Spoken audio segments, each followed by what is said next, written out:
Yep. Okay. Oh. Okay.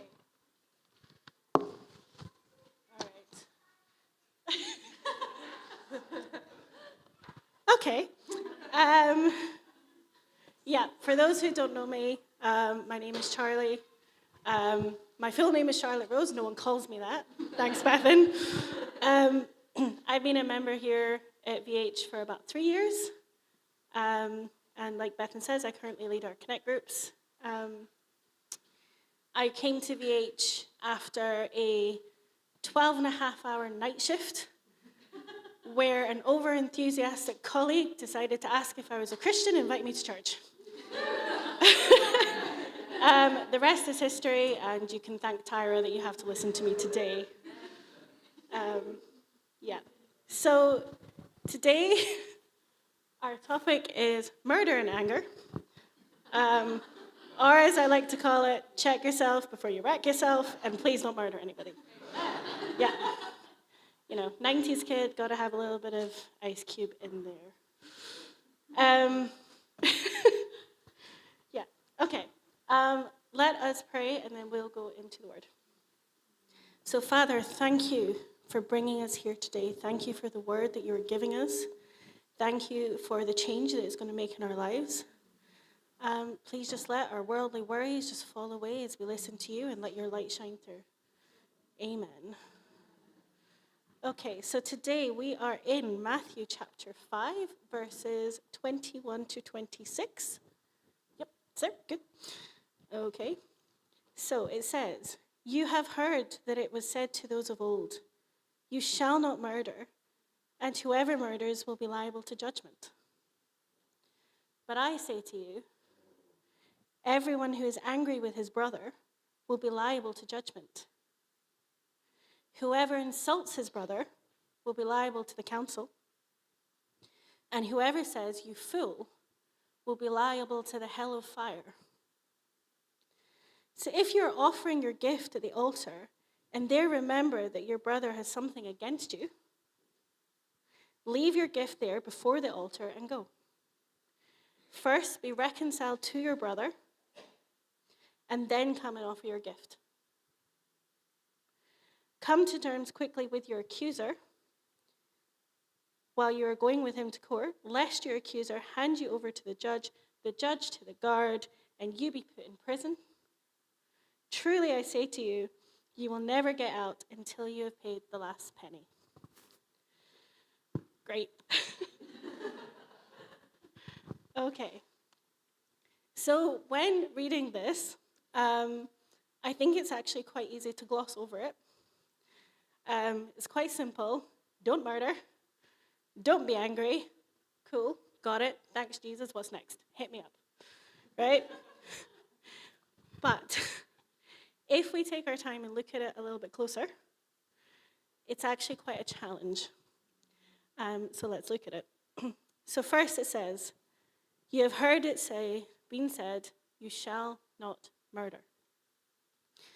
Our understanding of this rule, this law, this commandment is first seen in Genesis. I also realized I'm on the wrong draft. That's fine. Okay. It is first seen in Genesis chapter 9. Yep. It says, "Whoever sheds the blood of man shall have his blood shed, for in the image of God, God has made man." Okay? It is pretty straightforward. Action equals consequence. Okay? You shed blood, your blood is shed. Easy. Now, a little later in the time of Moses, we then get to Exodus. Exodus 20:13, we get, "You shall not murder." Quite straightforward, right? Okay? We know this to be one of the 10 Commandments. It's been given to God, to Moses, for the people. These are the moral and ethical laws that they are to live by. And most countries still have this law in place today. We should know not to murder. It is something that's inherent with all of us. We all know this from a small child. Now, if you are sat here today and you don't know that you're not supposed to murder anyone, you do now. So please don't. Okay? So if this is something that we all know, and it's also inherent within us, why is Jesus highlighting it? Now, I can imagine sitting there at the Sermon on the Mount, here's Jesus saying, guys, don't murder. And people are like, well, yeah, obviously. Like, we know that, Jesus. What are you talking about? But he's not finished, okay? He's not finished by a long way. Because he follows it up with 5 words that should make every Christian take pause. But I say to you, okay?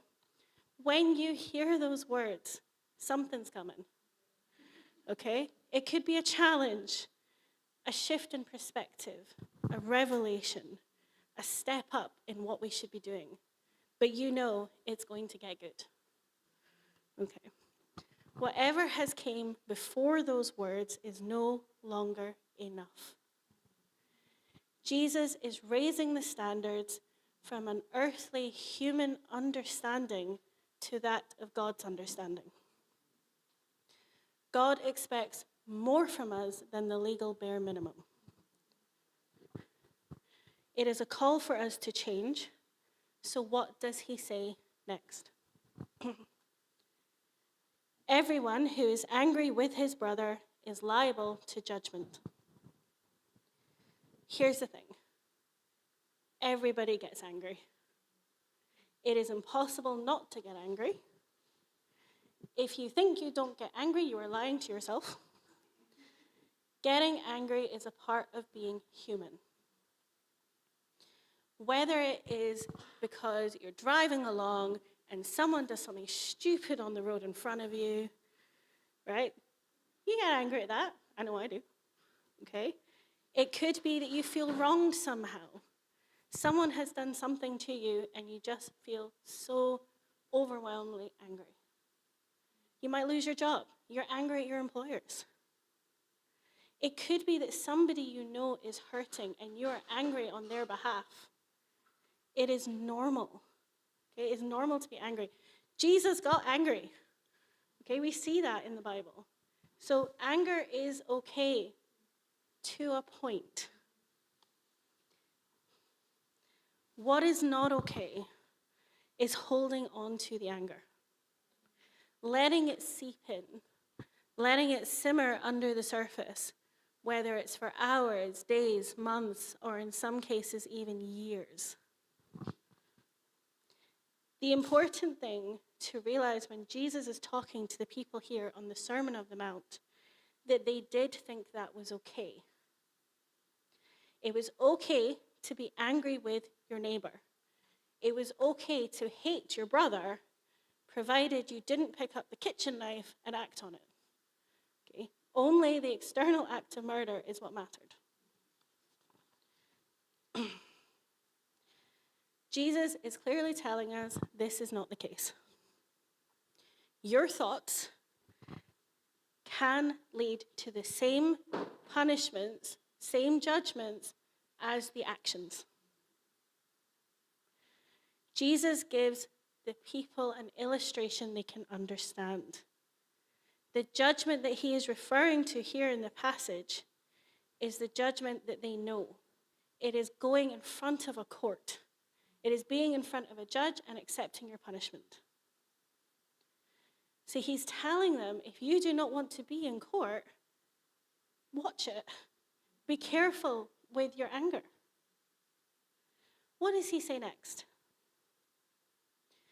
Whoever insults his brother will be liable to the council. Yep, okay. Now, when I saw this, I had a bit of a, oh no, moment. I'm Scottish. I'm one of the rare unicorns here at VH. My default setting, and probably love language, is sarcasm and humor and insults. Okay? So when Jesus is like, don't insult your brother, I'm like, oh no, sorry, Sam. Okay? You can ask anybody here that's laughing. They know me well. All right? But I looked at it a little bit closer. I had a look at it deeper. And when you look at different translations, different words start to pop up. Now, some of them are in Hebrew, some of them are in Greek, and my pronunciation is probably off, so please forgive me. The first word that comes up time and time again is raka, which in its base meaning means empty-headed. Now, one of my favorite insults that's ever came out of a book or a movie is from Buddy the Elf, and it's "you cotton-headed ninny muggins." Okay? Now, you could be forgiven for thinking that empty-headed raka and cotton-headed ninny muggins is on the same sort of spectrum. I'm here to tell you it's not. Okay, in this context, raka is far, far stronger.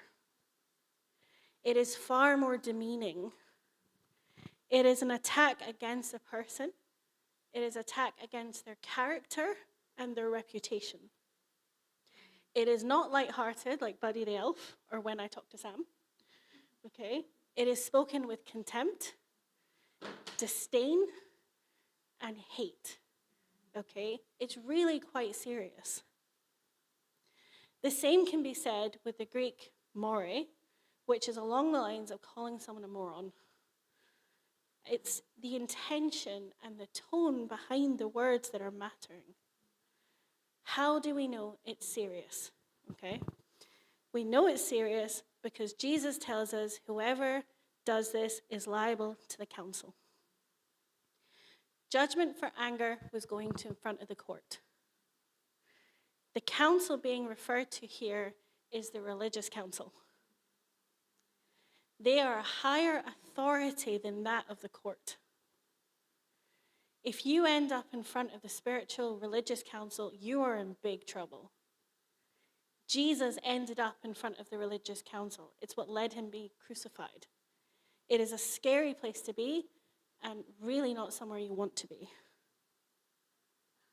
He is telling us that our thoughts and our feelings behind our words matter. So, he then goes on to say, whoever says, "you fool," shall be liable to the hell of fire. Wow. That is a severe escalation in punishment. That is not court. That is not the council. That is not earthly or worldly. This is something eternal, and there is no coming back from it. So what on earth could warrant such a severe punishment? Now, I do want to start and say there is a lot of scholarly debate over this. A lot of people think that Jesus means different things when he speaks at this point in the passage. Some people do believe that it's about calling out those who deny the existence of God, who then just fall into a reckless life. There are some that believe it's to do with people who are outcasts from the church. Now, we know that Jesus called the Pharisees fools later in Matthew, so we know it's not the words alone, because he would not set an example for us and then go and break it. It is something far more. I think it's about judgment. I think it's our thoughts and heart posture towards others that Jesus is warning us about. Growing up here in Edinburgh, I spent a lot of time with my grandmother. She was an amazing lady, very funny, very Scottish.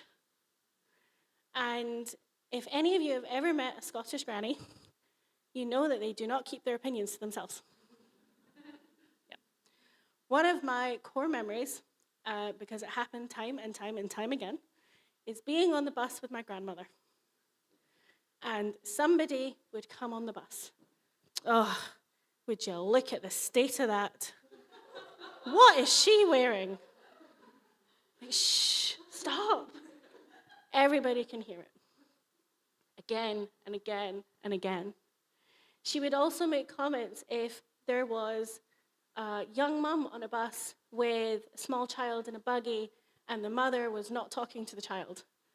She would make it known very loudly that she disapproved of this. Yes, my gran was judgmental, even of me. Right? We love her, it's fine. Those are sort of light-hearted examples of judgment. And yes, she would let it go immediately because she'd said her piece. She didn't need to dwell on it. But we all have judgments that we do dwell on. We all have judgments that we hold on to. And I think this is what Jesus is warning us of. We need to pause and we need to rethink. We need to go back to the Beatitudes from earlier in the Sermon on the Mount. Blessed are the meek, the merciful, the pure in heart, the peacemakers. It's not our job to judge. It's our job to love. Our thoughts and our heart posture matter to God. Now, it is worth noting that being angry, insulting people, and judging others can lead to murder. Whether it is you murdering someone else or whether they're coming to murder you. If left unchecked, that is a problem. So it is no shock that such thoughts can be seen as equal in God's eyes. Now, those of you that know me well know that I studied law, though I don't practice. One of the first classes you will take is criminal law. And this is one of the first things you will learn. Actus non facit reum nisi mens sit rea. It's Latin. It means conduct does not make a man guilty unless his mind is also guilty. Crimes are often looked at through two lenses. The actus reus, the external action, and the mens rea, the mental element. Now, Scottish courts do not prosecute crimes on thought alone. No one can be punished for what's inside their head. However, God knows what's inside our heads. He knows our thoughts. He knows every single part of us. So it is understandable why Jesus might be warning us to do better, to be better. Now, you might be sat there today, and you might think this does not apply to you. I am willing to stand here and be bold and say that you're wrong. It does. We are all guilty of harboring anger. We have all thought of someone with disdain once upon a time. I'm sure everyone here has thought or said an insult or two in their time also. I know I have. Like I said, I'm really bad for it while I'm driving, little flare-ups. I like to call people idiots. I should really take note of that and work on it. It is important to register when these things are happening. When your anger is flaring up, why is it flaring up? What is the root of this? How can I get past it? Now, so far, this has been a little bit serious. If we're all guilty of being angry, and we're all guilty of insulting each other, and we're all guilty of judging each other, like, how do we come back from it? Well, with Jesus, there's always hope. He tells us how. Next slide, please, Amy. Yeah. So, if you are offering your gift at the altar and you remember your brother has something against you, leave your gift at the altar and go. Be first reconciled with your brother and then come and offer your gift. Now, we know that these days we don't have the traditional temple. We don't have the altars like they used to back in the time of Jesus. There was a really great preach on that a few weeks back, so I recommend go watch it. We know that we no longer have to bring animal sacrifices as gifts, something which my cat Lucky is very grateful for. So, thanks, Sam.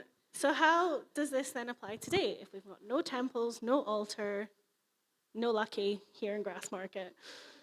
Well, John Stott gives a really good example in his book on the Sermon on the Mount. Simply put, we are here in church today. We're during worship, and you suddenly realize that you have wronged somebody here, get up immediately and go to that person. You do not wait until the service is over. You do not wait until you've had your tea and your coffee and your chat and your good time. You do it there and then. You go over to that person, you talk to them, and you ask for forgiveness and you reconcile that relationship. Then and only then do you go back to worshiping. Note that in this example that Jesus gives, it is your thoughts, your actions, not theirs. You're only responsible for your thoughts and your actions against others. It is not saying that Ed was super nasty to me last week, and I feel so angry about it, and I'm going to go confront him because he's awful and blah, blah, blah, blah, blah. He's not. Ed is lovely. Okay? It's more of a, hey, Tasha, I was having a really bad day on Saturday. I was really snappy with you. You know, I was thinking you were ignoring me, and I was getting so frustrated with you. But I love you, and you're my friend, and you're my sister. Can you forgive me? That is what he's telling us to do. It's your thoughts. It's honesty. It's communication. It's love. It's forgiveness, and it's community. Jesus further goes on to say, come to terms with your accuser, lest your accuser turn you over to the judge to the guard, and you have been put in prison. Truly, I say to you, you will never get out until you've paid the last penny. Essentially, what Jesus is telling us, fix it before it gets worse. It's like you've borrowed money from a friend, a brother, or a sister, or a creditor, and you've not paid it back. Over time, that relationship is going to strain. It's going to fray. And then one day, the police are at your door with a summons. You've been sent to court. You haven't paid it back. There's no other action to be taken. The judge sends you to prison. And he says, well, you can get out when you pay your debt. But if you're in prison, you're not working. How can you pay your debt? Your relationship's in tatters. The trust you had with that person is gone. And there you are in prison. Don't let it get that bad. Talk to your brother or your sister. Show them the love and grace that they have shown you. Don't let worldly matters seep in and fester our relationships. We are not meant to be a people of conflict. We are a people of peace. Blessed are the meek. Blessed are the peacemakers. Ephesians 4 tells us to be completely humble and gentle. Be patient, bearing with one another in love. Make every effort to keep the unity of the Spirit through the bond of peace. As a body, as a community, we need to pause. Take a breath. We need to learn to love through the anger, forgive through the judgment. We need to be like Elsa, we need to let it go. Thanks. Okay. It is easy to stand up here. It is easy to say these things to you. I've been sitting with it for a couple weeks now. It is so much easier to hold on to these things. It is so much easier to hold your anger, your judgment, your insults around you like a weighted, comfortable blanket. It's security. But by releasing that weight, we are opening ourselves to so much more with God.